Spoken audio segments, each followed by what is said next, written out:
¿Qué tal, José? ¿Cómo andás? Antes que nada, muchísimas gracias por sumarte a este ciclo de charlas que lanzamos desde Unión Republicana. Para nosotros es un verdadero honor poder escucharte. En lo personal, una alegría volver a verte.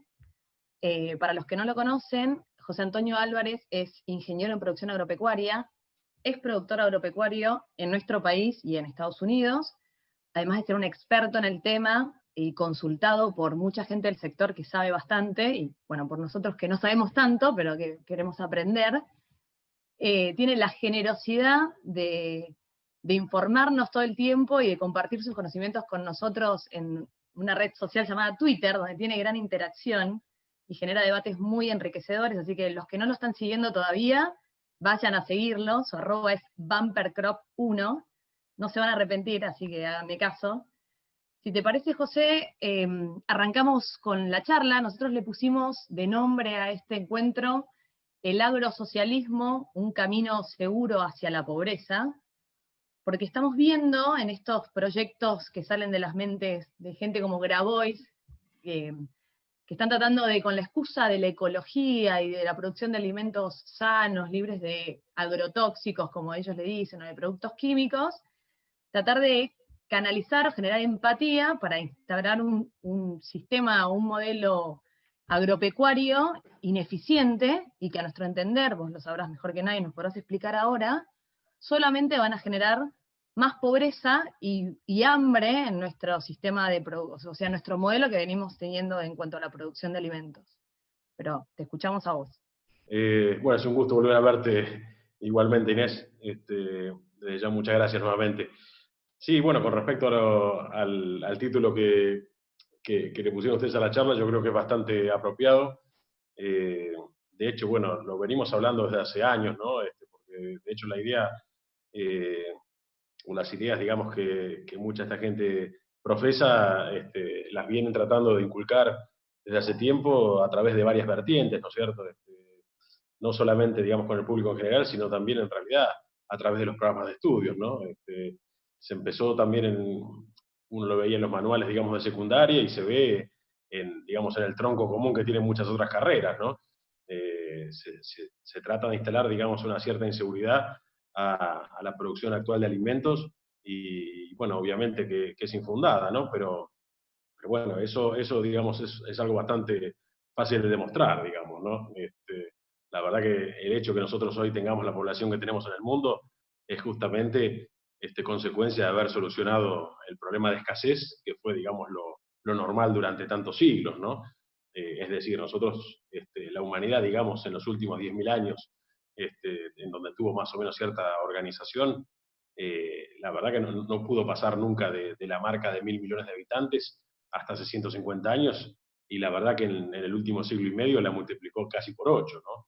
Entonces, digamos, eso se debió a dos cosas. Primero, al avance de la medicina, y segundo, y en realidad no por eso menos importante, a la producción de alimentos, ¿no? Es decir, el florecimiento de la especie es consecuencia, primero, de haber solucionado el tema del hambre, digamos, ¿no? El tema del hambre solucionado en cuanto a la cantidad de alimentos que se produce. Después, ya después hablar, me refiero de a quién le llega, a quién no le llega, generalmente, obviamente, eso es un problema político, pero alimentos hay como nunca y al menor precio de la historia, ¿no?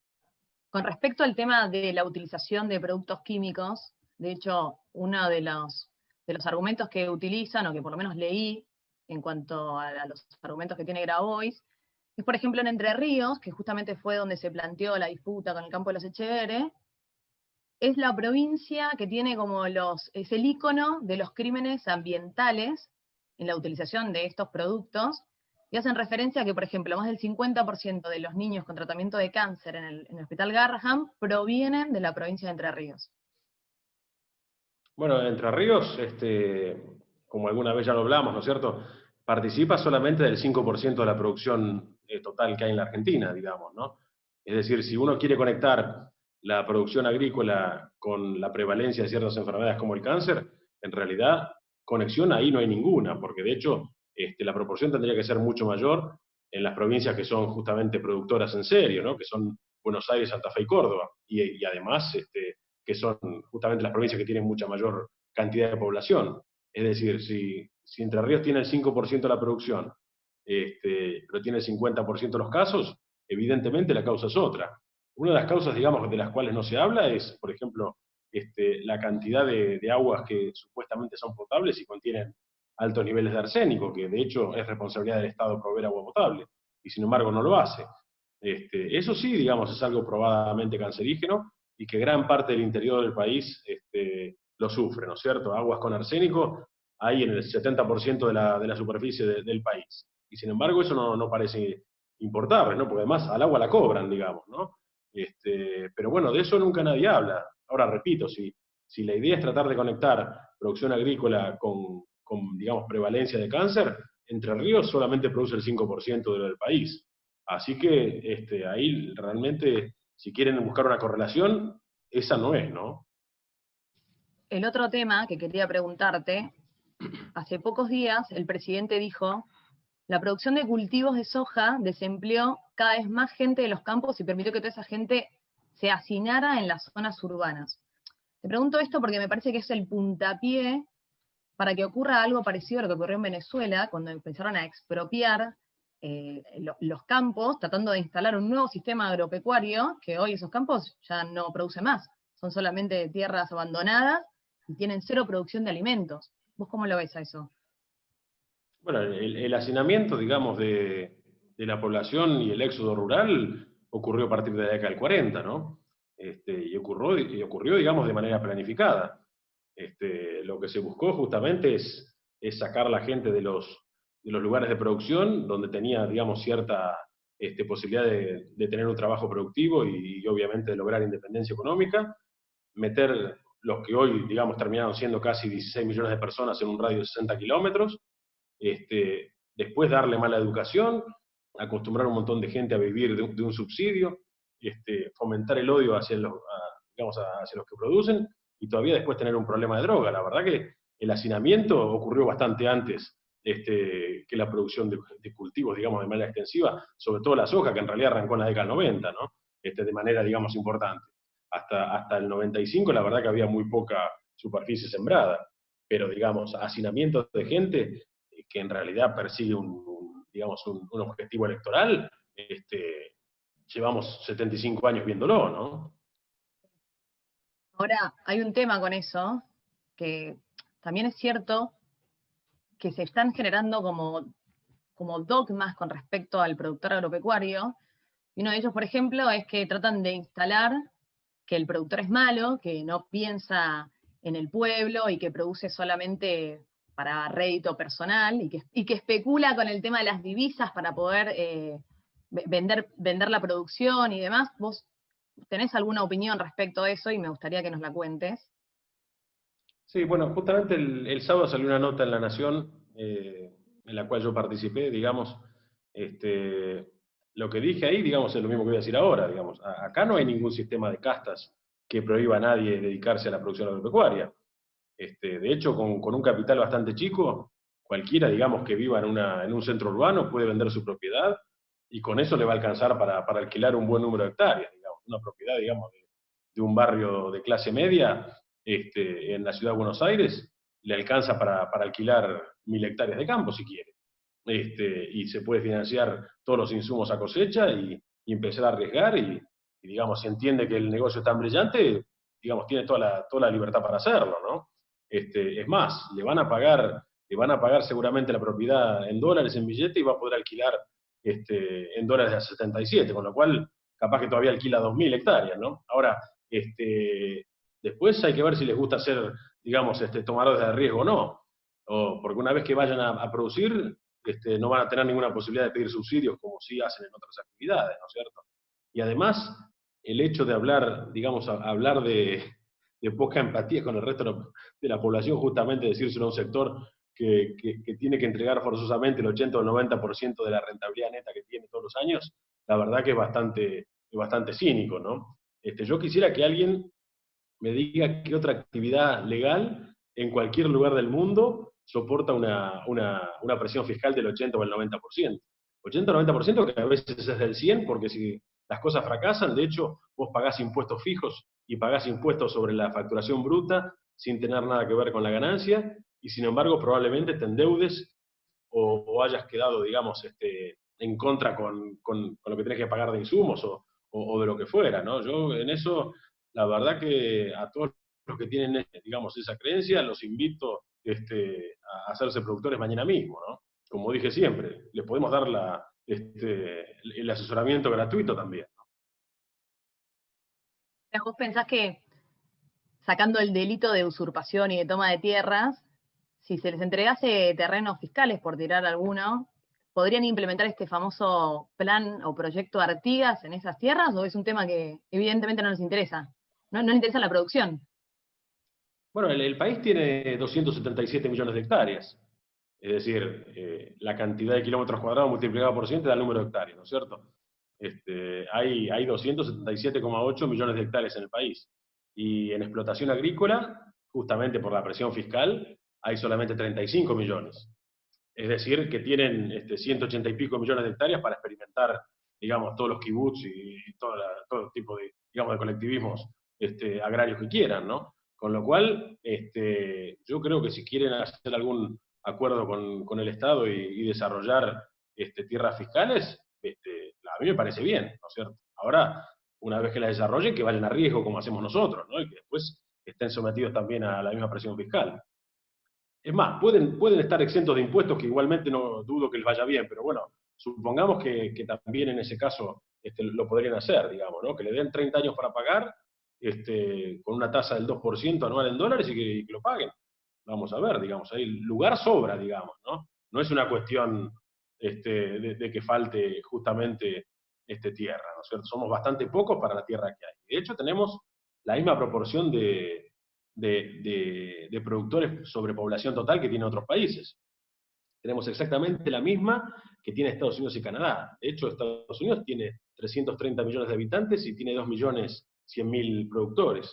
Nosotros somos 44 millones y tenemos 300.000 productores. Y tenemos 300.000 porque se perdieron 200.000, digamos, desde la primera instauración de retenciones de vuelta a la democracia, que fue en el gobierno de Alfonsín, hacia acá, ¿no es cierto? Si no, la verdad que todavía seríamos bastante menos, pues de hecho había 500.000 pymes agropecuarias con una población bastante menor en la década del 80, y hoy quedaron 300.000 con una población mayor, ¿no? No, el problema no es una cuestión de tierras, sino del modelo que se quiere implementar. Bueno, no le viste mucho futuro a la huerta que hizo Grabois ahí en el campo. No lo No, viste creo que como un proyecto ambicioso. fue excelente, porque la verdad que estar 14 días 100 tipos para hacer eso, la verdad que mejor propaganda, la verdad que no pudieron hacer, ¿no? ¿Cuál sería para vos el potencial productivo que tendría Argentina si el Estado dejara que produjese en libertad? O sea, sin todas estas trabas que tienen. No, yo lo dije muchas veces, yo creo que Argentina hoy produce 140 millones de toneladas en general, digamos, ¿no? También después lo que importa es de qué son cada una, porque obviamente varía el valor, digamos, ¿no? No es solamente el volumen lo que hay que tener en consideración, ¿no? Pero digamos, si vamos a tomar algo balanceado de los 5 cultivos principales, que son maíz, trigo, girasol, soja y cebada, de los 140 millones de toneladas que se producen hoy, perfectamente el país podría producir el doble, ¿no? Ahora, el doble en una superficie un poco mayor, pero con la misma cantidad de habitantes. Eso lo primero que generás, como mínimo, es el doble de PBI per cápita, digamos, ¿no es cierto?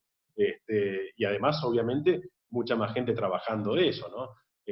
Otra discusión que siempre se plantea es que la actividad genera poco empleo en general. Lo que sí es cierto, obviamente, es que genera poco empleo tranqueras adentro, digamos, ¿no? Después hay una serie de industrias, en realidad hay cientos de industrias que dependen exclusivamente del campo, que son solamente proveedoras exclusivas del campo, y que en realidad son trabajos digamos, de calidad y de sueldos altos, y que no los vas a ver adentro de un campo, pero que dependen exclusivamente de ahí, digamos, ¿no? El avance, digamos, que hay en biotecnología, y en edición génica, bueno, y obviamente en selección, hibridación y, digamos, otras técnicas anteriores que había, ¿no es cierto? Y en la industria química aplicada justamente al agro, eso la verdad que ese dinamismo no lo tiene ninguna otra industria, ¿no? Ni siquiera el software, ¿no? Y de hecho, la mayoría, digamos, de las aplicaciones, por ejemplo, satelitales, son del agro, con lo cual gran parte de esa industria en realidad tiene como cliente al agro también. La verdad que después hablar de máquinas, por ejemplo, este, cualquier máquina de esas grandes que uno ve en la ruta cuando va recorriendo, que valen 300, 400 o 600 mil dólares, digamos, la opera una sola persona, pero tuvo gente que la diseñó, que la fabricó, que la armó, que la transportó, que la mantiene, que la vende, digamos, hay muchísimos empleos que uno no lo va a ver ahí directamente, y que son todos empleos bien pagos y que dependen exclusivamente de eso.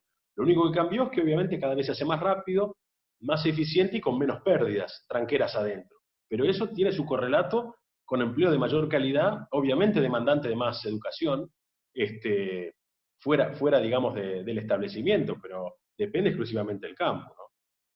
Ahora, hay una parte, o hay sectores que dicen que la actividad agropecuaria es inhumana porque se consume mucha proteína animal. Entonces, obviamente con la bandera esta de la ecología, de cuidar el medio ambiente, y que genera mucha empatía con un sector importante y con la juventud más que nada. ¿Vos qué opinás al respecto de esto? Bueno, de discutir, digamos, hoy se producen, cuando uno toma, digamos, toda lo que sería la demanda total, digamos, de la especie, digamos, ¿no? Que son 7.800 millones de personas consumiendo tantas cantidades de calorías por día, por, digamos, los 365 días del año, uno llega a una cantidad, digamos, de calorías, y después proteínas, obviamente, y grasas, digamos, hidrato de carbono, que en realidad se está produciendo 1,4 veces lo necesario para alimentar a toda la población humana. Eso, obviamente, no ocurrió nunca. Ahora, eso tiene dos fuentes. Tiene por fuente todos los suelos del mundo que son ganaderos y todos los suelos del mundo que son agrícolas. Agrícolas, digamos, si tomamos 5.100 millones de hectáreas a nivel mundial, acordémonos que Argentina, dijimos, tiene 277, de los cuales obviamente no son todos productivos, ¿no? Pero tiene 35 agrícolas, digamos, ¿no? Sobre 1.100 del mundo, es decir, tiene el 3,3 o 3,2%, digamos, de la superficie agrícola mundial. Lo que pasa es que además lo tiene con un porcentaje de la población mundial mucho menor y a su vez de mayor calidad, digamos, con respecto al promedio de los suelos agrícolas del mundo, digamos, ¿no? Pero, digamos, si uno toma que solamente hay 1.100 millones de hectáreas con capacidad, digamos, de producir cultivos, es decir, agrícolas, y hay 4.000 millones de hectáreas ganaderas, lo cierto es que si nosotros estamos hoy produciendo el 40% más, solamente, digamos, ¿no? Y de hecho es todo un logro, porque no había ocurrido nunca, con respecto a la demanda total, no podemos nunca desechar el 80% de la superficie que está destinada a producir alimentos. Es decir, si solamente nos dedicásemos a producir cultivos de consumo directo, tendríamos que ceñirnos solamente a producir en 1.100 millones de hectáreas y desechar los otros 4.000 millones, porque de hecho los otros 4.000 millones son hectáreas de suelos, digamos, los suelos se clasifican de 1 a 8 en clase de capacidad de uso, digamos, ¿no? Son suelos por debajo de capacidad 4, es decir, de 5 al 8. Esos suelos solamente producen forraje, no sostienen un cultivo, digamos. Y si lo sostienen, lo pueden sostener con un costo altísimo, como por ejemplo lo hace Israel, que no tiene suelos, tiene pocos suelos agrícolas y produce igual, pero obviamente por un tema de soberanía alimentaria bien entendida, no la payasada, digamos, que escuchamos acá, ¿no es cierto? Y eso, pero digamos, en general, la tierra agrícola en el mundo es escasa. Si nosotros vamos a rechazar el aporte de proteína vía animal, tenemos que rechazar entonces 4.000 millones de hectáreas, porque ningún cultivo se puede producir ahí. Entonces, que empiecen, sobre todo explicando de dónde les parecería que iban a producir la cantidad de cultivos con un 20% de la superficie actual, ¿no? Clarísimo. Está el diputado Sánchez viendo la charla y acaba de mandar una pregunta, se me acaba de ir, pero la pregunta es, ¿cómo evaluás el acuerdo con China para producir carne de cerdo a gran escala en nuestro país? Bueno, yo creo que es una gran contradicción, porque digamos, si lo que busca el gobierno es que haya transformación de granos en proteína, porque digamos, eso es lo que aducen para justamente impulsar el acuerdo, ¿no es cierto? Lo primero que tienen que hacer es dejar de matar impuestos a la producción local. Es decir, si vos le vas a cobrar el 35% del bruto, el 35% de ganancias, y después, bueno, el IVA, digamos, con alícuotas diferenciales, ingresos brutos, el impuesto inmobiliario, el inmobiliario complementario, el municipal, sellos y impuesto al combustible, y digamos, bueno, hay una serie de impuestos que son como 16. Si realmente te interesa que haya más producción, lo primero que tienes que hacer es justamente tener una carga impositiva parecida a los países que justamente tienen transformación. Es decir, si vos vas a atrapar toda la renta del sector y no lo vas a dejar ahorrar, sin ahorro no hay inversión posible, y sin inversión posible no hay transformación y mucho menos creación de empleo productivo. Con lo cual, yo creo que en realidad, si me permiten, digamos, ser mal pensado, yo creo que el deporte que tiene China, además, digamos, de relacionarse con países que los proveen, es después darle a cambio protección, digamos, ¿no? Es decir, por algo nadie puede tocarlo a Maduro en Venezuela o a Kim en Corea del Norte, porque justamente China está detrás de ese tipo de países, ¿no es cierto? Y si sostienen, digamos, dictaduras alrededor del mundo, en muchos casos es justamente porque China y Rusia, bueno, y lo hemos visto en Oriente Medio también, ¿no es cierto? Países a los que nadie los puede tocar justamente porque están sostenidos por potencias de esta clase, ¿no es cierto? Yo creo que la motivación de muchos acá es obtener ese respaldo político antes que transformar, digamos, eh, granos en carne, porque de hecho lo podríamos hacer perfectamente localmente sin necesidad de nadie, ¿no es cierto? O sea, me parece bien transformar proteína, digamos, vegetal en proteína animal, porque de hecho el valor biológico es mucho más alto y obviamente con la misma masa se alimenta mucho mejor a más gente. Pero me refiero a lo que yo desconfío es las motivaciones del acuerdo de ellos, digamos, ¿no? Porque eso perfectamente lo podríamos hacer a nivel local si tuviésemos el mismo tratamiento impositivo que tienen los otros países que lo hacen. Eso quiero aclarar, ¿no? Perfecto. Tomando un poco el tema de impositivo que mencionabas recién, me gustaría que nos expliques un poco cómo funcionan las retenciones en la producción agropecuaria, que vos hablas un montón sobre el tema, y por qué considerás vos que son injustas o son excedidas. Bueno, primero por empezar, porque retenciones en realidad no hay en ningún otro país del mundo. Hay alguna excepción, digamos, en algunos países de África Central, donde obviamente al carecer de Estado y de tener, digamos, un sistema impositivo, se les ocurre cobrar retenciones sobre los colmillos de marfil o sobre diamantes, pero porque no tienen, digamos, otra forma de grabarlos, ¿no? Pero a nadie se le ocurre, digamos, grabar, es decir, grabar exportaciones que en realidad son divisas y además cumplen una función, digamos, a nivel mundial, a los alimentos. Eso no tiene ningún tipo de, digamos, de justificación, porque si vos querés recaudar, lo primero que tenés que hacer es recaudar vía ganancias o impuestos fijos a la renta como el inmobiliario o el municipal, digamos, ¿no? En los países, digamos, competidores de Argentina, se tributa ganancias y además se tributa ganancias, digamos, en una escala que puede ir, digamos, desde el 15 hasta el 35%, y después se tributa un valor fijo por la superficie, que obviamente lo paga o el dueño o el que lo explota, digamos, pero en realidad sigue siendo el titular, digamos, el cabeza de quien está, y nada más. El resto, digamos, digamos de la renta queda para el productor y así es como se reinvierte y así es como aumenta en realidad la productividad todos los años. Yo, la verdad que si vos vas a cobrar, digamos, en realidad si lo vamos a trasladar todo a dólares para que quede más gráfico, vos estás comprando insumos a 82 más o menos, ¿no es cierto? Y después estás cobrando 77, que es, digamos, la parte, digamos, tipo comprador del Banco Nación, la más barata, menos retenciones, que son en el caso de maíz, trigo y girasol el 12%, es decir, que es ese valor de esos 77, tenés que sacar un 12% más, que bueno, serán 9, estás cobrando, digamos, 68 pesos, y después un 33 en el caso de la soja, que terminas cobrando, bueno, ahora creo que por 2 meses es 30 o 31, no sé, después vuelve a 33, pero digamos, estás cobrando 50 y pico de pesos. Ahora, vos tenés un descalce y una ruptura en el sistema internacional, digamos, relativo de precios, insumos, productos, que lo que hace es que vos puedas aplicar una menor cantidad de insumos que los países que compiten con vos. Entonces, eso trae un perjuicio a largo plazo en varios puntos. Primero que no estás reponiendo la cantidad de nutrientes que estás exportando me refiero entre comillas, del sistema, digamos, ¿no? Por cada tonelada que vos producís y sacás, digamos, de producto, se lleva unos cuantos kilos de fósforo, de nitrógeno, de potasio y de nutrientes menores, ¿no es cierto? Eso no lo estás haciendo porque vos vas a pagar el fertilizante, por ejemplo, digamos, o el resto de los fitosanitarios, al valor internacional y después vas a cobrar un porcentaje bastante menor. Cuando vos tenés esa diferencia y después, además, no podés ahorrar, porque si querés ahorrar, tenés que pagar exactamente el triple de lo que estás cobrando, lo primero que haces justamente es dañar el recurso mayor que tienen los países, que es el recurso dáfico. digamos, porque lo que hay que entender es que vos, por ejemplo, hay ciertas producciones que las podés hacer en cualquier lugar.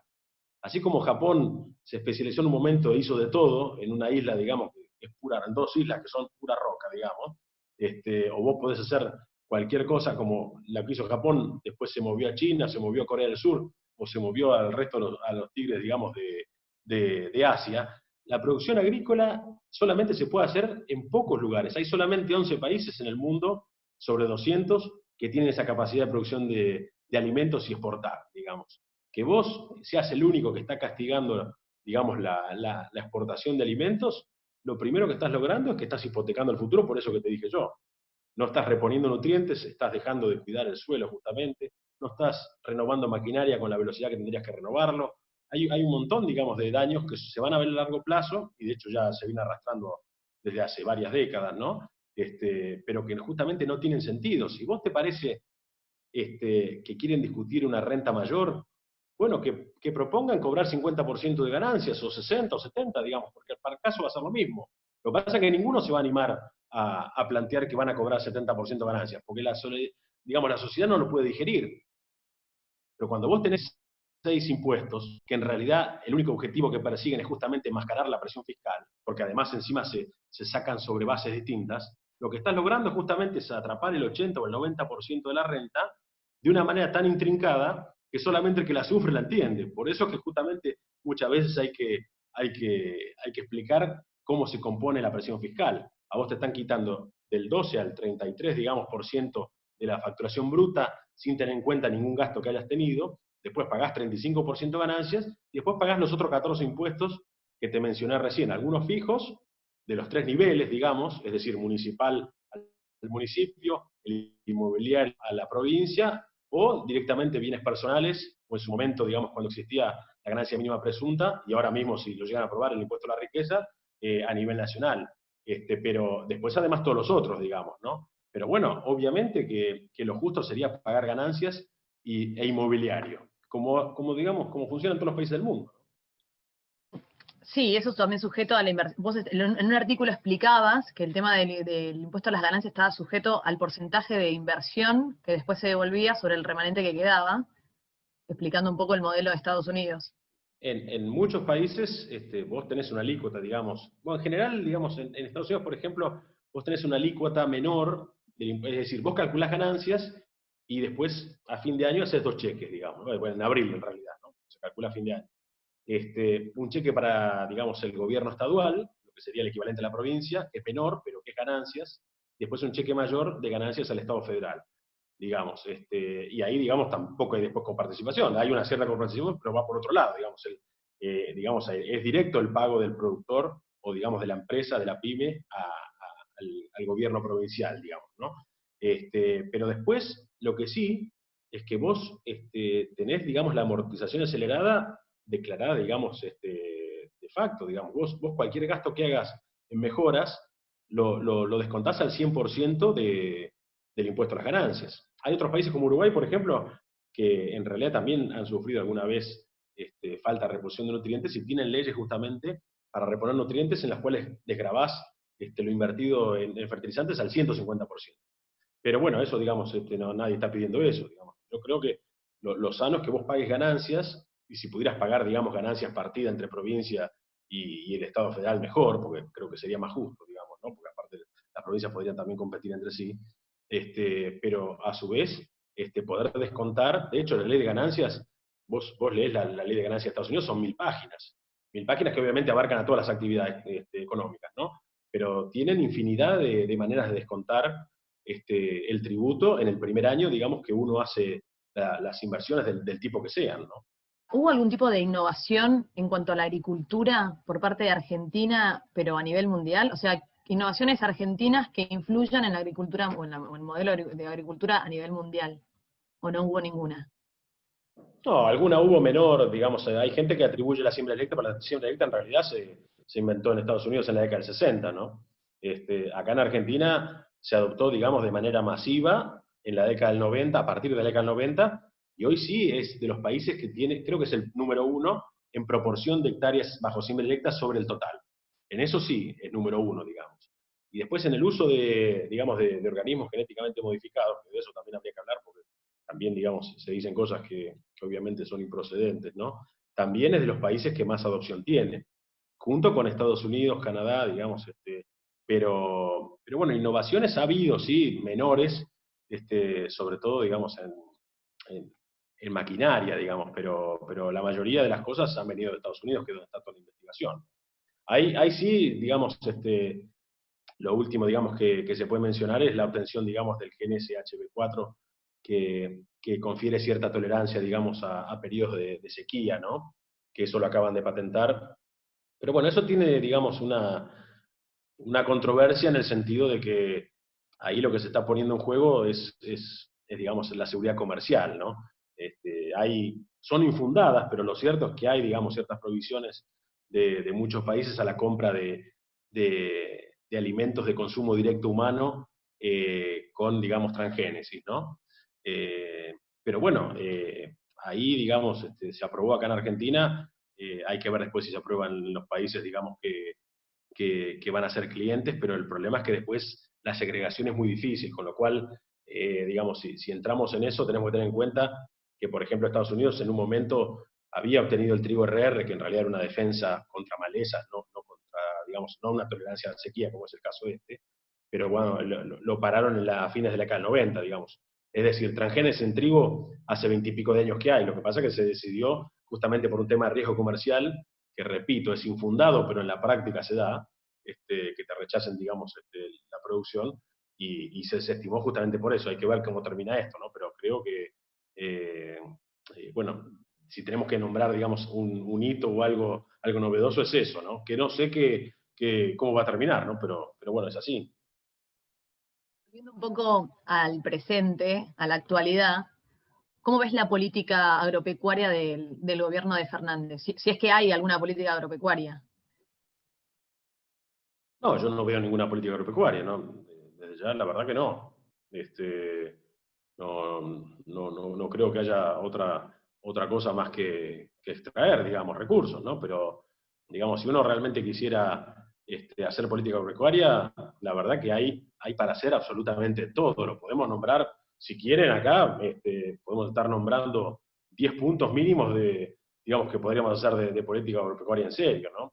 Lo primero que tenemos que hacer justamente es decir que Argentina debe ser de los países que menos riega, digamos, ¿no? El 99 y pico por ciento de la superficie y poca estabilidad, digamos, ¿no? Cuando la verdad que habría muchísimo para regar de lo que hoy ya se explota, y sobre todo si uno quisiera extender la frontera agropecuaria más hacia el oeste, digamos, ¿no? Como hacen otros países. En ese caso, la verdad que facilidades para el riego no hay, y una de las razones, facilidades me refiero que no se necesita ningún subsidio, se necesita solamente tener el mismo sistema de precios relativos que hace un rato. Es decir, si vos vas a comprar el mismo equipo de riego que compra un americano, o un canadiense, o un australiano, por lo menos tenés que cobrarlo, digamos, el mismo tipo de dólar del cual vas a comprar el insumo. Si no, la verdad que obviamente queda fuera, digamos, de posibilidades de hacerlo. Y con el drenaje es lo mismo, digamos, ¿no? Con el drenaje, digamos, hay un montón de zonas que son potencialmente agrícolas u otras que también son ganaderas, pero obviamente pierden productividad por estar anegadas, y justamente no pueden producir o no producen durante momentos en el año por carecer de drenaje. Y hay países enteros que se han hecho con el drenaje, y de hecho yo, si me permiten, quisiera también hacer una mención en cuanto a la ley de humedales, en la cual, digamos, aparte a mí me ha tocado participar en alguna charla de algún partido, digamos, y la verdad que me preocupó bastante el nivel de conceptos que se manejaban ahí, ¿no? Nosotros tenemos, digamos, 2/3 del territorio nacional árido o semiárido, ¿no? Es decir, toda la Patagonia, bueno, todo Cuyo, gran parte de La Pampa, el sudoeste de Buenos Aires y obviamente todo el NOA, ¿no es cierto? Eso es todo árido semiárido. Eso, digamos, hay un montón de hectáreas ahí que podrían producir, pero no producen, pues, bueno, justamente por lo que dijimos de falta de rentabilidad, digamos, apropiación de la renta por parte del Estado, ¿no? Pero de la parte húmeda, hay un montón de zonas que justamente tienen drenaje impedido por falta de obras. Y digamos, darle la potestad al Ministerio de Medio Ambiente para que tenga, digamos, control sobre superficies, en realidad, no se hizo digamos, el inventario de humedales, pero digamos, por la definición que habían tomado del INTA, que obviamente está bastante mal tomada, porque tiene otro sentido, ¿no? Calculaban que quedaba dentro de la órbita del Ministerio de Medio Ambiente el 24% de la superficie, es decir, no queda nada, porque si el 66% supuestamente es seco, y que de hecho lo es, ¿no es cierto? Y el otro 24%, la verdad que tiene problemas de drenaje, entonces la verdad que queda solamente el 10% para producir. Eso no tiene ni pie ni cabeza, digamos, la ley de humedales tendría que ceñirse a los sitios Ramsar, que obviamente están declarados como humedales y lugares, digamos, donde se puede realmente, o debe, digamos, preservarse, y obviamente son como, por ejemplo, las islas del Delta, bueno, los bajos submeridionales, si se quiere, hasta cierto punto, los esteros de Liberá, los Mallines, las Turberas, digamos, ese tipo de lugares. Pero no la cuenca del Salado. La cuenca del Salado, por ejemplo, es toda productiva. Ahora, si le van a decir a alguien que por principio precautorio el Ministerio de Medio Ambiente le puede aplicar una multa sin tener certeza científica, además copiando el articulado de la ley bolivariana, digamos, de medio ambiente, porque yo invito al que quiera leer lo que está en Internet, la ley bolivariana de medio ambiente, y dice expresamente eso, que la propiedad privada está supeditada, lo dice de otra manera, pero en la práctica está supeditada, digamos, al capricho del funcionario que está a cargo del área, y además prima el principio precautorio, que es decir, que a cualquiera que pase por ahí se le ocurra denunciar a alguien que está produciendo en un lugar que tiene drenaje impedido, que repito, tiene drenaje impedido porque justamente faltan obras, por sobre la certeza, digamos, científica, y evidentemente le da la potestad de aplicar multas o indicar qué hay que hacer, cuando en realidad, la verdad que lo que se está es produciendo, ¿no? Quiero creer que cuando te preguntaron todo esto, tiraste abajo el proyecto directamente. O sea, esto no sirve. No, el proyecto siguió como, de hecho está, el proyecto son, no sé cuántos proyectos hay de leyes humedales, pero hay como 10 u 11, ¿no? Y la verdad que todos son bastante parecidos. Yo lo que les dije, y se lo dije con todo respeto, les digo, yo entiendo que por ahí no entiendan, digamos, de la parte técnica, ¿no? Porque, digamos, con el discurso, y no quiero sonar soberbio ni mucho menos con lo que voy a decir, digamos, ¿no? Pero si el día de mañana yo les dije, van a hacer la ley de puentes, el discurso de escuchar todas las voces es hasta cierto punto, porque lo más probable es que lo lógico sea preguntarle al ingeniero, no al que vive lamentablemente abajo del puente. Entonces, con los pueblos originarios es lo mismo. Si van a hacer una ley digamos, para preservar el ambiente, por lo menos traten de hacerlo con gente que tiene conocimiento, ¿no? Y yo entiendo muy bien que, por ejemplo, muchos partidos, digamos, que en realidad nos representan a nosotros, o por lo menos creen representarnos a nosotros, se pongan de punta, por ejemplo, cuando hay avances sobre la justicia. Y lo entiendo porque ellos además entienden de eso. Y obviamente dicen, no, la verdad que esto no se puede ni tratar. Ahora, con los temas técnicos, justamente tampoco es el camino del medio. Hay cosas que están bien y cosas que están mal. Lo que hay que hacer es determinar lo que está bien e ir por eso. No, digamos, hacer un promedio de propuestas que incluyan disparatadas, porque obviamente como dijo Enran, cuando uno, digamos, sabe lo que está bien y lo que está mal, ir por el gris implica aceptar parte, digamos, de la maldad. Entonces, en las cosas técnicas también pasa igual, digamos, ¿no? Yo no veo a ninguno que le haya pedido la vacuna a ningún curandero. Se la pidieron justamente, digamos, a, a los laboratorios de siempre, ¿no? Y con esto es lo mismo. Yo creo que muchas cosas podremos ser componedores y escuchar todas las voces, pero realmente nos tiene que regir la ciencia y la técnica, ¿no? Sí, pero como decís, a veces prima la ideología versus el profesionalismo y los aspectos técnicos reales. Si te parece, José, voy a leer un par de preguntas que nos van dejando en el chat. Acá preguntan, ¿cree que los impuestos que se están haciendo al agro van a bajar en un futuro medianamente cercano o que en algún futuro se reducirán? Porcentualmente no creo. La única manera que puede bajar, digamos, la parte de impuestos es nominalmente, porque digamos, si siguen aumentando la presión, lo que van a lograr es justamente cada vez recaudar menos. Pero porcentualmente no creo, ¿no? De hecho, no han dado ninguna señal de hacer eso. Es más, ellos todavía tienen potestad de seguir aumentando las retenciones a los otros productos que hoy no están alcanzados al máximo, ¿no? Con lo cual, todavía, digamos, si va a haber algún cambio, es probable que sea para peor, ¿no? ¿Cómo es posible que Holanda produzca más alimentos que Argentina? No produce más alimentos. exporta cualquier cantidad y en realidad produce sí muchísimo valor porque justamente tiene productos de mucho valor. Eso sí, pero digamos, cuando uno toma Rotterdam, Holanda es Rotterdam es el puerto de salida de todos los productos agropecuarios de Europa, digamos, ¿no? Sobre todo de toda Europa Central. En realidad cuando uno le pone valor sí es el segundo exportador mundial, pero Holanda lo que tiene son productos de mucho valor y además, bueno, obviamente, productos de nicho, digamos. Bueno, si vamos a comparar, obviamente una tonelada de tulipanes no se mide en toneladas, ¿no? Pero una tonelada de tulipanes debe valer 1000 veces la tonelada de cualquier otro producto. Eso desde ya, ¿no es cierto? Pero bueno, eso tiene un nicho, digamos, ¿no? Uno tampoco puede convertir absolutamente todo en algo de mucho valor porque después no tiene clientes. Lo que sí, la Argentina se ocupó, digamos, sistemáticamente de destruir mercados durante décadas, ¿no? Por incumplimiento, por trampa, por un montón de cosas. Pero digamos, Argentina, digamos, de los 11 países que yo nombré recién, digamos, ¿no? Con capacidad exportadora, Holanda no es uno de ellos.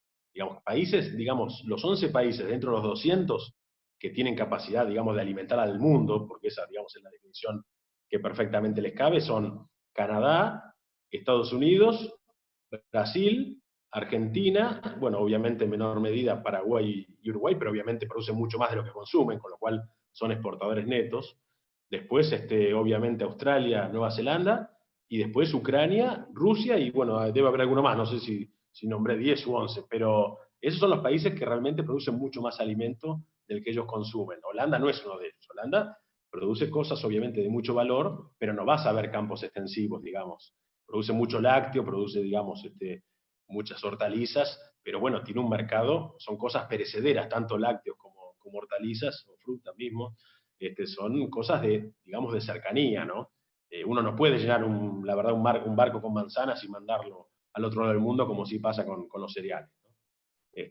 Lo que hay que decir justamente es que en realidad, si uno tiene que reducir, digamos, el alimento de todo el mundo a un grupo solo, son los cereales, digamos. Es decir, los 1.100 millones de toneladas que hay anuales de producción de maíz y, bueno, los 700 y pico, ahora no recuerdo bien el número, y otros tantos o sea, de trigo y de arroz cada uno, son los responsables, digamos, de la gran alimentación de todo el mundo. Pues después, obviamente, tienen un montón de transformaciones, una de ellas es la carne, obviamente, los tipos de carne, ¿no? Sobre todo que hay una producción anual de 600 millones de novillos, hay no sé cuántos miles de millones de cerdos y hay como 19.000 millones de pollos digamos, que se faenan cada año, ¿no?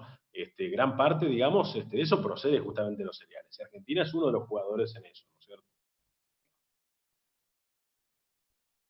Preguntan, ¿cómo ves el futuro del campo en la Argentina y hacia qué tipo mayoritario de producción se dirige? No, Argentina, digamos, si no tuviera ningún impedimento, yo lo dije varias veces, Argentina, si uno tiene que comparar todos los países que hay en el mundo, no hay ningún país que se parezca, obviamente, a otra escala, ¿no? Porque obviamente es mucho más chico, pero es un tercio o un cuarto, digamos, ¿no? Pero un tercio, digamos, de Estados Unidos, pero no hay país más parecido a Estados Unidos que la Argentina.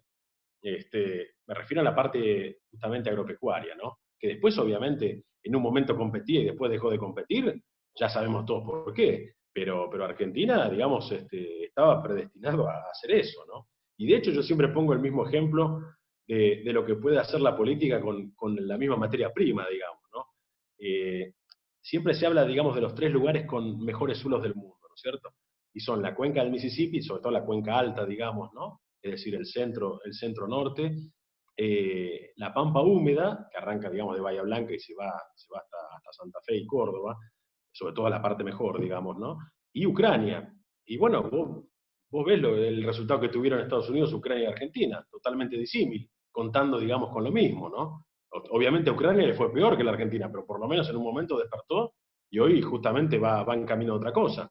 Acá estamos discutiendo si queremos ser Ucrania o no. Esa es la verdad, digamos, ¿no? Y bueno, yo creo que eso la verdad que es bastante complejo, ¿no? Sobre todo en el siglo XXI, ¿no? Hablar de semejantes ideas, ¿no? Acá preguntan, ¿por qué crees que se tiene una visión de que el trabajador rural gana miseria? Tengo muchos amigos que trabajan en campañas de cosecha y son los únicos jóvenes en acceder a una vivienda tras menos de una década de trabajo. Es un poco lo que hablábamos hoy al principio. Sí, bueno, hay mucha gente que desconoce eso, ¿no? Digamos, ese ejemplo que yo puse recién, el que opera, digamos, una máquina que vale 500.000 o 600.000 dólares, la máquina, después está todo el equipo, digamos, capaz que todo el equipo vale 1.000.000 de dólares, ¿no? Esa gente gana el 10% de la facturación bruta. Y, digamos, una máquina de esas, hay días que factura 300.000 pesos. Obviamente no trabaja todo el año, ¿no? Trabaja, digamos, ciertos días al año y después, obviamente, hacen reparaciones o van rotando de cultivo, de zona, lo que fuera. Pero, digamos, hay pocos trabajos que generen 30.000 pesos por día. Obviamente no es una cosa, digamos, que sea de los 365 días del año, pero me refiero a ese nivel de calidad de empleo es que, digamos, lleva la tecnificación. Lo que pasa que, bueno, obviamente hay muchas veces que no hay gente, lamentablemente, capacitada para hacerlo, porque, bueno, digamos, desde la educación se planifica otra cosa, digamos, ¿no? Pero bueno, un trabajo, digamos, de ese tipo vale eso, ¿no? Y acá otra persona pregunta, ¿por qué crees que está mal visto tener un campo y vivir del agro? O sea, No, a este nivel. ahora otra cosa voy a aclarar, ¿no? O sea, sueldos de miseria también hay. Si vos te vas al medio de la Pampa, bueno, o al medio de Corrientes, y la verdad que se tienen, digamos, trabajos de poca productividad, porque además el medio es de poca productividad. Y entre otras cosas, el medio es de poca productividad justamente porque no tiene renta y no puede hacer, digamos, inversión y por eso produce poco. Obviamente que los sueldos son malos, pero digamos, no hay mejor forma de mejorar los sueldos que justamente dejar el dinero, la multiplicación del dinero en manos de quien la creó en primera instancia. Es eso, digamos, ¿no? Obviamente que no va a haber, en muchos casos, sueldos mejores para alguien que cuida 300 vacas en el medio del desierto. Obviamente va a ganar poco, porque si ganara mucho, gana más que el dueño de las 300 vacas. O si no, tendría que estar el dueño, digamos, ¿no? Pero hay mucha empresa, digamos, de ese tamaño en el interior. Acuérdense que son 300.000 pymes el sector, digamos, ¿no? O bueno, las que quedan, pero por ahí obviamente no son todas grandes. Hay empresas muy chiquitas y hay empresas grandes. Las grandes son las menos, digamos, pero bueno, claro que hay sueldos malos. Eso digamos, no se puede negar, pero proceden también de la falta, digamos, de productividad, ¿no? Acá Kevin nos pregunta con respecto a tu experiencia en Estados Unidos, dado que las elecciones son mañana, ¿cuáles son las diferencias entre las políticas para el agro que tiene la administración de Trump y de Biden? Sí, bueno, no, en general el interior allá es republicano, ¿no es cierto? Sí, siempre lo fue. Y de hecho se discute, bueno, muchas veces la cuestión del colegio electoral, ¿no es cierto? Yo creo que el sistema de ellos es bastante más sabio, digamos. Ellos no tienen el partido de la matanza eligiendo el presidente como acá. Entonces, yo lo dije muchas veces, si bien, por ejemplo, Dakota del Norte, Dakota del Sur y Montana tienen 3 electores cada uno, que la verdad que son pocos, porcentualmente, claro, le lleva menos población a ese tipo de estados que son productivos, digamos, en el punto que son productivos, pero vive muy poca gente, con respecto a estados más populosos. Porque obviamente, digamos, la cantidad de electores que tiene el estado de Nueva York o California, en proporción, son menor a estos estados, digamos, que tienen menos población. Pero bueno, así fue el acuerdo. Digamos, es una unión de Estados Unidos, y obviamente esa gente tiene que tener representación, y de hecho aporta mucho más al PBI cada una de esas personas que un montón de barrios que viven, digamos, del welfare o digamos, de los cupones, digamos, de comida en barrios populosos de las grandes ciudades. Yo lo que sí, digamos, si tenemos que reducir, digamos, las propuestas a pocas, digamos. Yo me acuerdo que en la elección del 2016, si uno tenía que ver la diferencia más grande entre una propuesta y otra, Hillary, digamos, había propuesto subir la alícuota mayor del impuesto a las ganancias de 35 a 45, y Trump propuso bajarla de 35 a 15, que no lo logró, lo bajó a 21, ¿no es cierto? Pero bueno, digamos, hizo bastante de lo que pudo, digamos, ¿no? Con el tema de la salud también pasó otro tanto. Lo que pasó, digamos, con el Obamacare es que mucha gente que tenía, digamos, una, una cobertura privada terminó pagando mucho más. Por eso el otro día hablaban de la socialización, digamos, del sistema de salud. Y lo que termina pasando, está bien que en países no corruptos puede andar un poco mejor, pero en algunos países lo que termina pasando es que después obviamente se despilfarran los recursos. Y de hecho, países, digamos, bastante sanos en cuanto a corrupción como Canadá, lo que ocurre también es que, por ejemplo, de los estudiantes de mejor promedio de la secundaria, ninguno quiere estudiar medicina. se dedican a otras carreras, porque de última lo que terminan haciendo es cobrar lo que le da el Estado, digamos, de bono por cada persona que atiende, ¿no? Me refiero cuando el sistema es totalmente social, ¿no? Con lo cual, yo la verdad que creo que, digamos, lo de Trump, dejando de lado que a la gente no le guste las formas de él, y que podemos coincidir, que, digamos, sea algo ególatra o que tenga, digamos, ciertas formas que no le caigan simpáticas a todo el mundo, yo creo que dentro de lo que nos gusta, digamos, a los que somos más liberales, es lo más, digamos, potable que hubo en los últimos años, porque la verdad que Ron Paul y Randy Paul se vinieron presentando en las internas republicanas durante 2 décadas y obviamente nunca sacaba más del 3%.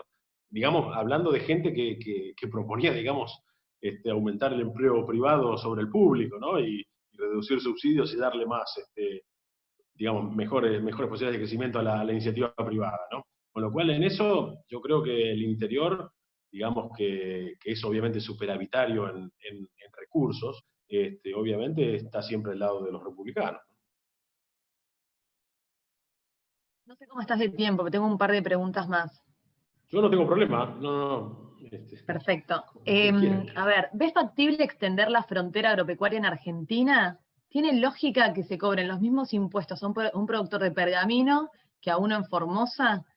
¿Y de dónde crees que nace el odio del kirchnerismo a todo aquel que produce y procura su propio sustento? Esas tres en una.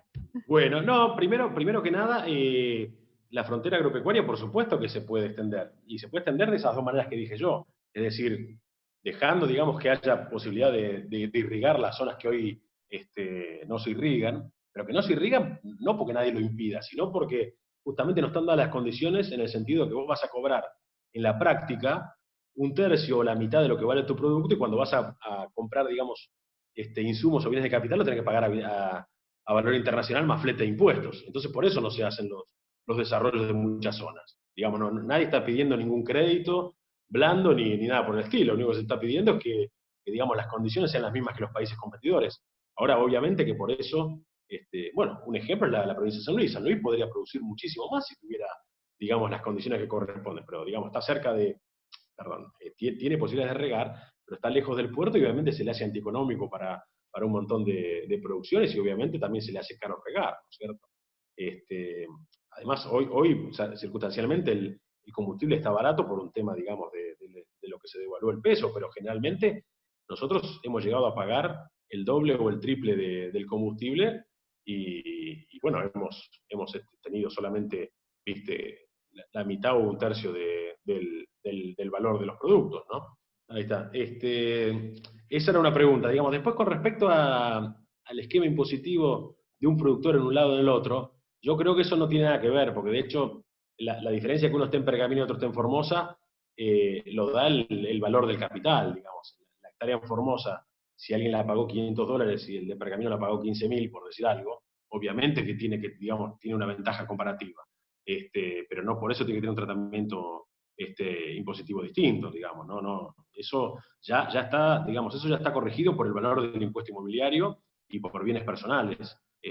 Si vos le vas a aumentar, digamos, le vas a poner 50% de impuesto a las ganancias a uno y 10 al otro, es injusto porque si no todo el mundo se va para justamente las zonas marginales. Eso, digamos, tiene que ser parejo para todos. Ya se corrige con el valor del capital en el sentido de que paga uno, digamos, un impuesto inmobiliario y además bienes personales distinto al otro, bastante superior, ¿no?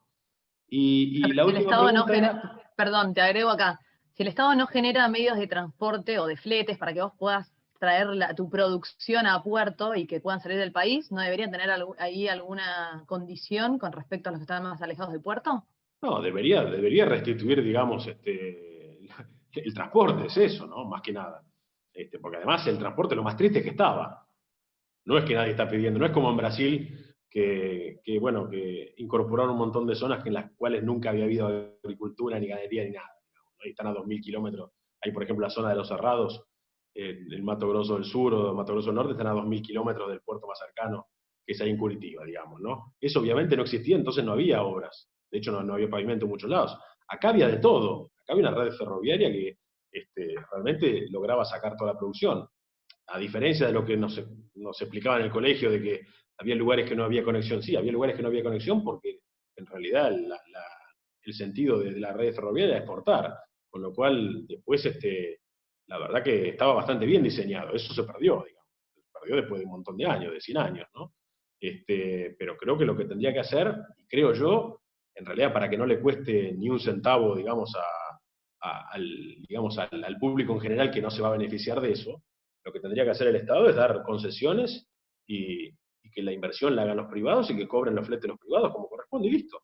Y le dé una concesión por 50 años o la cantidad de años que corresponda como para poder repagar de manera segura la inversión que van a hacer, que obviamente es cara, pero que no le cueste un centavo tampoco al contribuyente en general. Que lo paguen, digamos, que gane la empresa que invierta y después que lo pague en fletes, digamos, el que lo va a usar. Yo creo que eso es lo que corresponde, además, ¿no es cierto? No pedir restituir, digamos, la red ferroviaria a costo de contribuyente en general. Me parece que eso se puede hacer perfectamente y de hecho en Estados Unidos ocurre así. Hay empresas dueñas de ciertos ramales, ¿no? Y aparte por un determinado número de años, después que le queda al Estado, obviamente. Sí. Y había otra pregunta más, pero no me acuerdo ahora. ¿Por qué crees que el kirchnerismo odia a los que producen y progresan, básicamente? Creo que era, lo tengo que buscar, pero era eso. No, bueno, el kirchnerismo odia a todo aquel que tenga libertad económica, digamos. Le En da lo realidad. mismo. Podría ser también, qué sé yo, gente que hace, digamos, otra cosa de valor. Lo que pasa es que en Argentina el sector nuestro es justamente el responsable del 65-70% de las divisas que entran al país todos los años y que además son las que después le dan movimiento a toda la economía. Entonces el odio viene por ahí, digamos. Mismo lo estamos viendo ahora, digamos. Todas las cosas que vemos, digamos, o esos juegos de dictador caribeño que tienen tratando de que todo el mundo esté en la cola de un banco cobrando un subsidio que dan ellos, te revela que en realidad el problema de ellos no es con el sector ni con un tipo de producción, sino simplemente con aquel que no depende de ellos. Cuando vos lográs tener, digamos, libertad económica, es que recién podés ejercer el otro resto de libertades individuales. O sea, votar solo no te sirve de nada si vos después no vas a poder, digamos, disfrutar del fruto de tu esfuerzo. Y justamente la libertad económica es la que permite que después vos puedas ejercer el resto de las libertades individuales. Yo creo que lo que justamente no les gusta es eso, ¿no? ¿Qué pensás acerca de realizar una campaña con unos rendimientos muy bajos como protesta contra las retenciones? Bueno, eso, digamos, se da naturalmente. Yo creo que eso ni siquiera necesita planearse mucho. Si los precios, digamos, vuelven a un valor normal, porque hoy están altos, digamos, a nivel internacional, ¿no? Pero si los precios vuelven a un valor normal, y vos, como dije hace un rato, vas a tener que comprar todos los insumos que, repito, son indispensables para tener el nivel de productividad que tienen todos los países hoy, porque si no eso se conecta, digamos, una de las razones por las cuales, bueno, digamos, los del proyecto Ortigas lo dijeron, digamos, como manera ecologista, pero a mí lo que más me preocupó fue que algunos colegas, digamos, de organismos estatales apoyaron ese tipo de ideas diciendo, por ejemplo, que la agricultura era drogodependiente. Digamos, bueno, eso es lo mismo que decir que la medicina es dependiente de insumos hospitalarios. Y bueno, obviamente que es dependiente de insumos hospitalarios, porque si no, habría 1.200 millones de personas como hace 150 años, y resulta que hay 7.800 camino a 9.000 millones, digamos, ¿no? Lo que dijimos el otro día cuando hablamos, o hace un rato cuando habíamos hablado, digamos, uno no puede contentarse con tener una performance similar a la que se tenía en la Edad Media, porque es lo mismo que decir, yo en este hospital tengo una mortalidad infantil del 5%, ¿no es cierto? Y me parece bastante razonable porque no uso ningún insumo. Bueno, hoy en día un país, digamos, de primer mundo tiene una mortalidad infantil del 0,3. Entonces, ¿cómo vas a vos aceptar tener 17 veces más mortalidad infantil con la excusa de no usar insumos? Bueno, es exactamente el mismo caso, digamos, ¿no es cierto? Las plantas y los animales se enferman de la misma manera que nos enfermamos nosotros, y si nosotros no hacemos nada, se mueren, digamos, ¿no? ¿Qué es el destino del perejil que tenían estos ahí, ¿no es cierto? Porque la verdad, obviamente otro destino no iba a tener, ¿no es cierto? Pero la verdad que renegar de los insumos es ir en contra, digamos, de décadas de ciencia y la verdad que despreciar la vida que entregaron muchos a la investigación durante muchos años, digamos, ¿no? Es decir, no es de casualidad todo esto, ¿no? Bueno, de hecho tengo igual ahora no sé cómo compartir, pero tengo algún gráfico justamente de lo que fue, digamos, la evolución de la población acelerada en el último siglo y medio con respecto a los últimos 10.000 años, y lo que fue después, además, la curva, digamos, de aumento de producción de alimentos con respecto a la poblacional, y resulta que la pendiente de la curva de producción de alimentos es mayor que la de la población. Y de hecho en el año 90 fue cuando se cruzaron.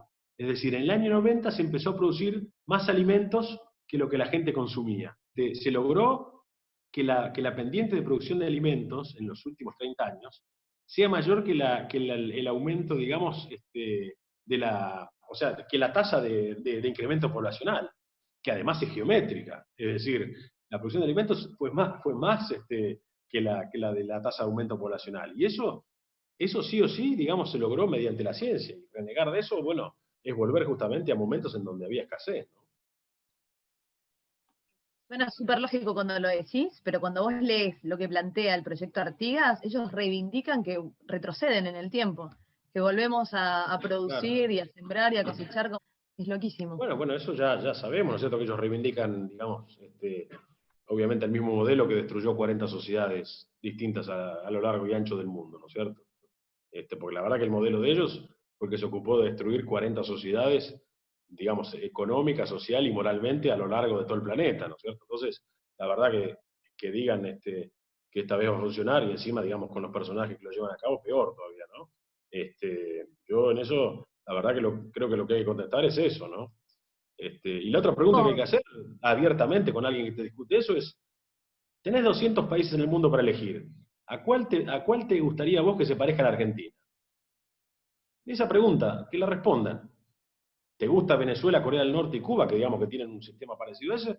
¿O te gusta Australia, Nueva Zelanda, Canadá y el interior de los Estados Unidos? O Brasil mismo, digamos. Que Brasil no para de crecer, a pesar de que Brasil, en lo que es calidad de suelos está lejísimo de la Argentina.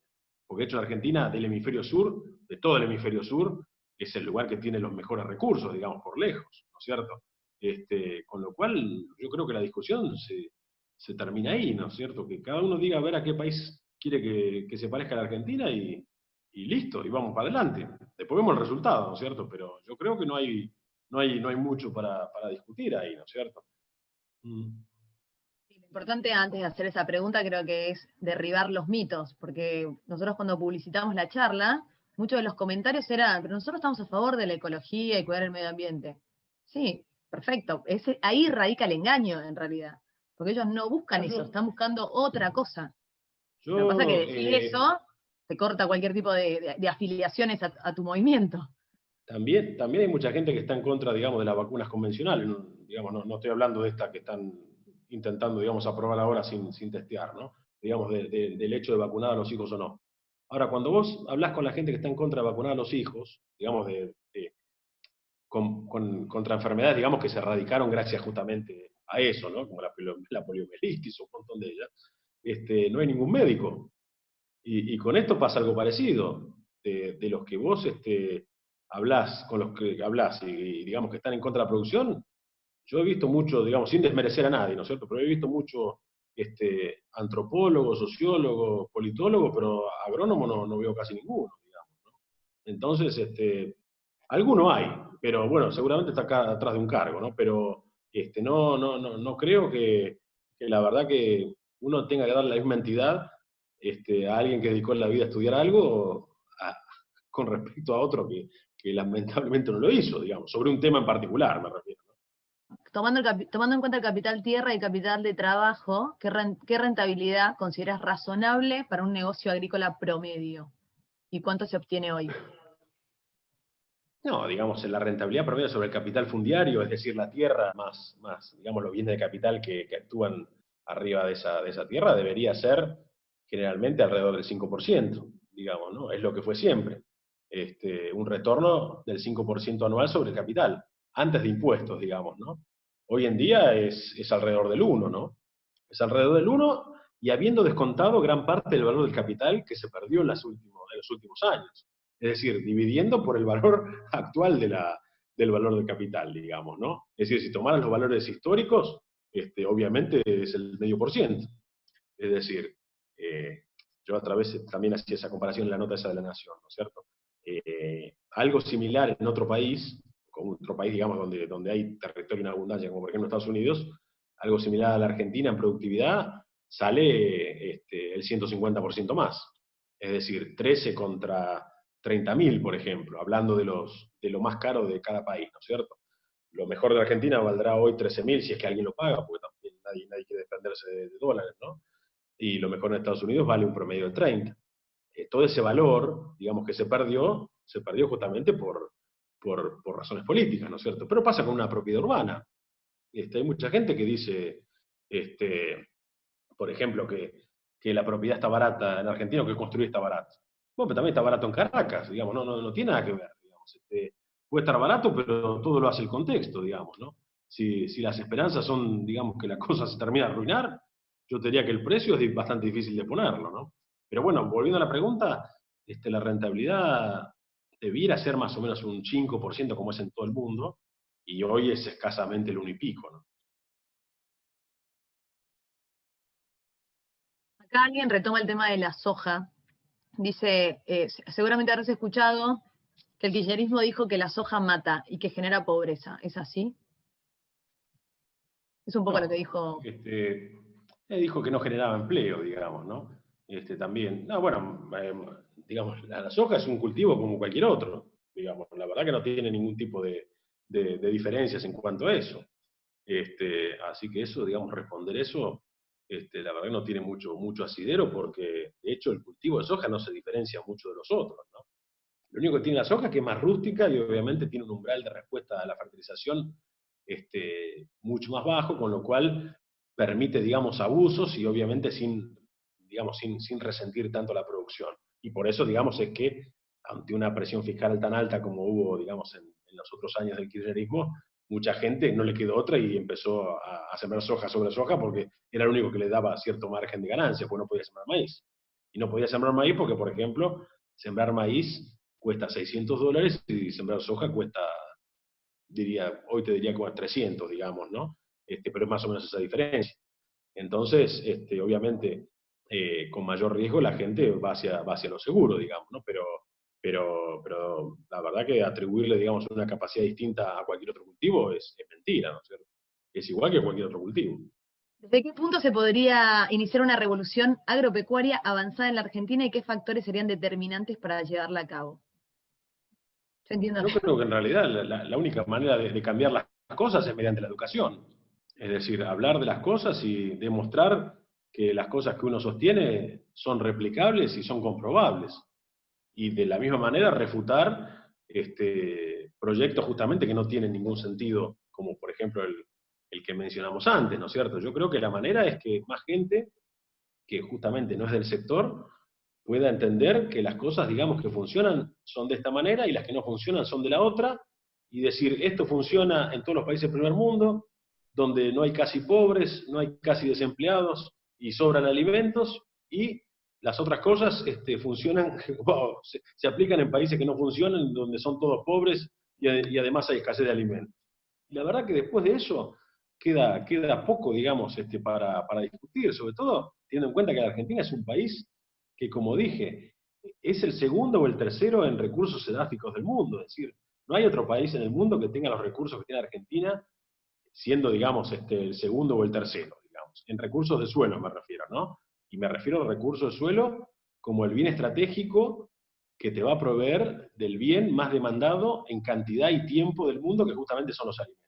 Es decir, los alimentos y la energía son los dos tipos de bienes que tienen demanda infinita, tanto en cantidad, bueno, en calidad también, digamos, por eso además hay cada vez más especialización, y en tiempo, porque justamente la gente no va a dejar de comer nunca de acá hasta que se muera o que se termine la humanidad. Y ser uno, como repito siempre, uno de los 11 países que tiene esa capacidad y hacer justamente todo digamos, por destruirlo solamente para quitarle el recurso y comprar votos, porque obviamente no es por maldad. O sea, maldad tiene, pero además es estupidez, digamos, porque digamos, no es que lo están haciendo para favorecer otro sector, es solamente para comprar votos. Bueno, y el resultado está a la vista todo, cada vez hay más pobres, con lo cual, obviamente, eso funcionar no funciona, ¿no? Acá un poco dicen, ¿crees que después del éxito del proyecto Artigas van a venir otros países a copiarnos este modelo de producción? En realidad estamos copiando nosotros de otros. Sí, yo creo que no va a quedar ni un solo venezolano, eso va a ser lo que va a pasar. Porque van a decir la verdad que a sufrir desarraigo para venir a experimentar lo mismo, yo Yo creo que lo que va a pasar es eso, digo, va a haber un éxodo de gente que ya conoce cómo termina la historia, ¿no? Dos preguntas más que tengo acá. Desde hace décadas se dice que Argentina debería ser el supermercado del mundo. ¿Por qué pensás que no ocurre? ¿Solamente por las políticas que toma el gobierno? Sí, creo que justamente es eso, digamos. Y después porque justamente hay mucha gente que no entiende cómo funciona el negocio, digamos. Yo lo he mencionado varias veces, me da pena escuchar gente, obviamente lo hacen con cierta animosidad, ¿no es cierto? Y no lo hacen, digamos, de manera inocente, pero decir de que, por ejemplo, cuando sale a hablar de Mendiguren o Massa diciendo que la Argentina debería hacer galletitas y fideos en vez de trigo y ese tipo de, digamos, de declaraciones, ¿no es cierto? Eso es desconocer absolutamente cómo funciona, digamos, el mercado internacional de alimentos. Los países que compran, compran trigo porque les gusta hacer la mezcla a ellos y es así. Digamos, de hecho, Francia produce muchísimo trigo, obviamente con subsidios, pero produce muchísimo trigo y no usa casi nada el trigo de ellos, se lo vende todo a África del Norte, que la tiene enfrente, digamos, ¿no? Y el trigo de calidad, que obviamente requiere otro tipo de ambiente, digamos, sobre todo frío, lo compra todo de Canadá y lo paga muchísimo más caro, lo paga el doble. Pero digamos, cada cosa tiene su mercado y Canadá no se da vuelta y le dice, no, si no me vas a comprar los croissants hechos, no te lo vendo al trigo. No, se lo vende porque obviamente gana todo el mundo. Y con esto es lo mismo que decir, yo puse el ejemplo de las hojas de papel, digamos, ¿no? Con la excusa de generar trabajo, también podríamos prohibir la exportación de hojas de papel, de resmas, y decir que todo lo que salga de acá tiene que irse en forma de barquito papel. Ahora, después no sé quién va a comprar los barquitos papel. Bueno, es lo mismo, digamos. Opinar de una cosa así, sin tener idea de quién lo va a comprar, o qué implica, digamos, trabajo, digamos, el agro genera de sobra.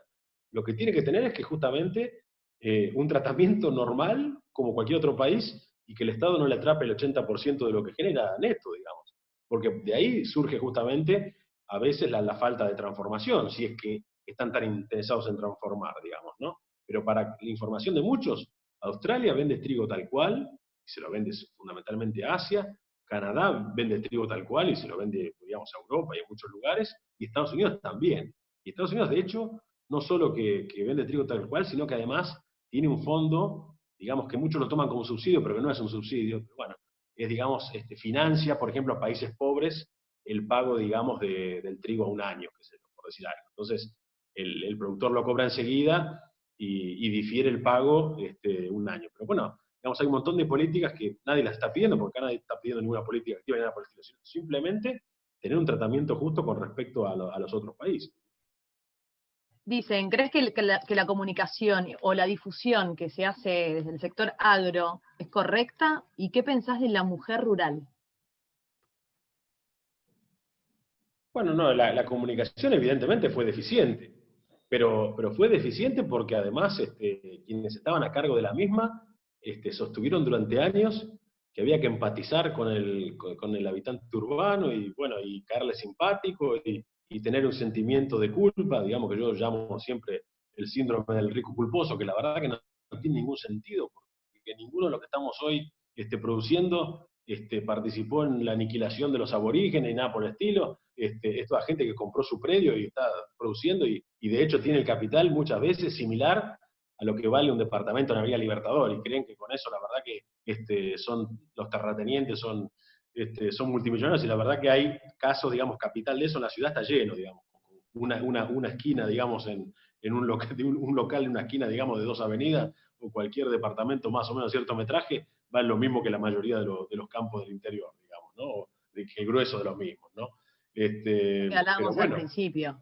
Ellos necesitan sí, generar enemigos para poder es tener eso, en realidad simpatizantes. es una manera, digamos, toda la difamación de la cual, digamos, es víctima el sector, en realidad tiene como objetivo hacer más digestible la exacción fiscal, digamos, ¿no? Es decir, si miren, estos tipos están destruyendo el clima, porque también, si hay realmente algo que justamente el agro no hace, es acumular carbono, porque de hecho, de los miles de actividades económicas que existen en el mundo, todas son generadores de carbono, todas, por empezar, porque además, por empezar, casi todas tienen transporte, con lo cual, evidentemente, todas además utilizan combustibles fósiles, digamos, ¿no? Con lo cual, todas las actividades económicas son generadas de carbono. Ahora, las únicas 3 actividades humanas que secuestran carbono de la atmósfera son la ganadería, la agricultura y la forestación. Y las únicas dos que generan alimentos son las dos primeras, la ganadería y la agricultura. Con lo cual, la verdad que decir que el sector agropecuario es responsable del cambio climático es exactamente al revés. Y de hecho, la ganadería, la cual la denostan bastante con el tema justamente del uso del agua y digamos, de la producción de metano y todas las cosas que dicen, la ganadería es la que se come, digamos, el carbono que producen esos 4.000 millones de hectáreas que yo mencioné antes de producción de forraje, y parte del carbono generado justamente atrapado, digo, por las hectáreas de agricultura que se destinan a forraje también. Con lo cual, justamente es exactamente al revés. Y con el tema del agua, dicho sea paso, también lo voy a mencionar, Argentina, ese tipo de planteamiento está bien para países como Israel, donde por ahí la producción agrícola compite con el agua de las ciudades. Porque de hecho, gran parte digamos, de la explotación se hace en desierto, o zonas áridas, digamos, o con poco, digamos.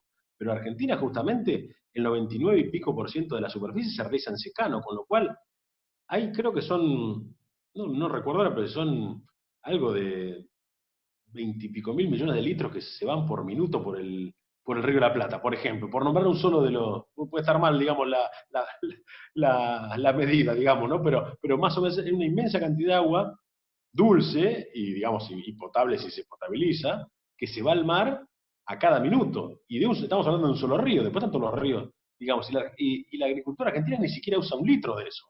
Porque de hecho, donde se riega un poco, digamos, con agua subterránea.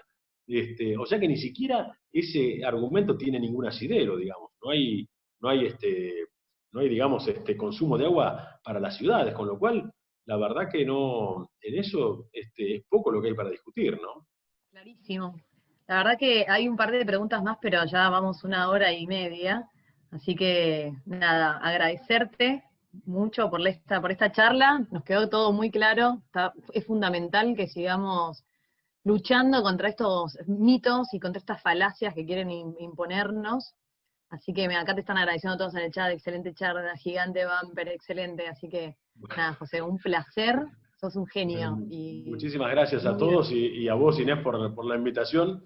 La verdad que te agradezco mucho la consideración que me tenés siempre. No, por Bueno, favor, te lo mereces. La verdad que te mereces porque sabes mucho del tema, sos muy claro, sos muy respetuoso del que opina diferente y siempre apostando a dar la información. No paran de aplaudir acá, te aplauden. Así que nada, bueno, muchísimas gracias y obviamente en alguna oportunidad nos volveremos a ver cómo termine todo esto. bueno, cómo no. Desde ya, nuevamente, muchísimas gracias a todos por haber estado hoy y, bueno, especialmente a ustedes que organizaron la charla. Y, bueno, y nos vemos cuando quieran, cómo no. Muchísimas Muchas gracias. gracias. Adiós. Bueno, hasta luego.